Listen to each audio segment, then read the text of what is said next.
भाजप उमेदवार मुरलीधर मोहोळांविरोधात पक्षातच नाराजी आहे। संजय काकडेंनी फेसबुक पोस्टद्वारे आता नाराजी व्यक्त केली आहे। नाराज काकडेंची मंत्री रवींद्र चव्हाण यांनी भेटही घेतली।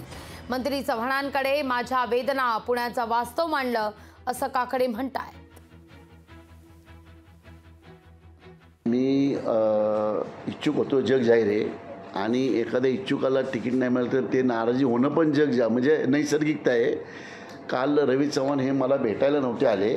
काल त्यांच्या मित्राच्या मुलाचं लग्न होतं आणि माझी जुनी मैत्री असल्या कारणाने त्यांचा फोन आला की मी आहे पुण्यात आलो आहे संजय, म्हणून आम्ही भेटलो। याचा अर्थ ते फक्त माझ्यासाठी आले होते किंवा नाराजांसाठी आले होते असं काही नाही आहे। माझं दुःख जे काय होतं ते त्यांच्या कानावर घातलं, त्यातून काय काय पुणे शहर होऊ शकतं हे त्यांच्या कानावर घातल्यानंतर ते म्हटले की मी नाना तुमचे जे काय विषय आहेत हे मी देवेंद्र फडणवीसांबरोबर आणि अमित भाई शहांबरोबर सगळे चर्चा करतो आणि मग नंतर आपण परत बसू।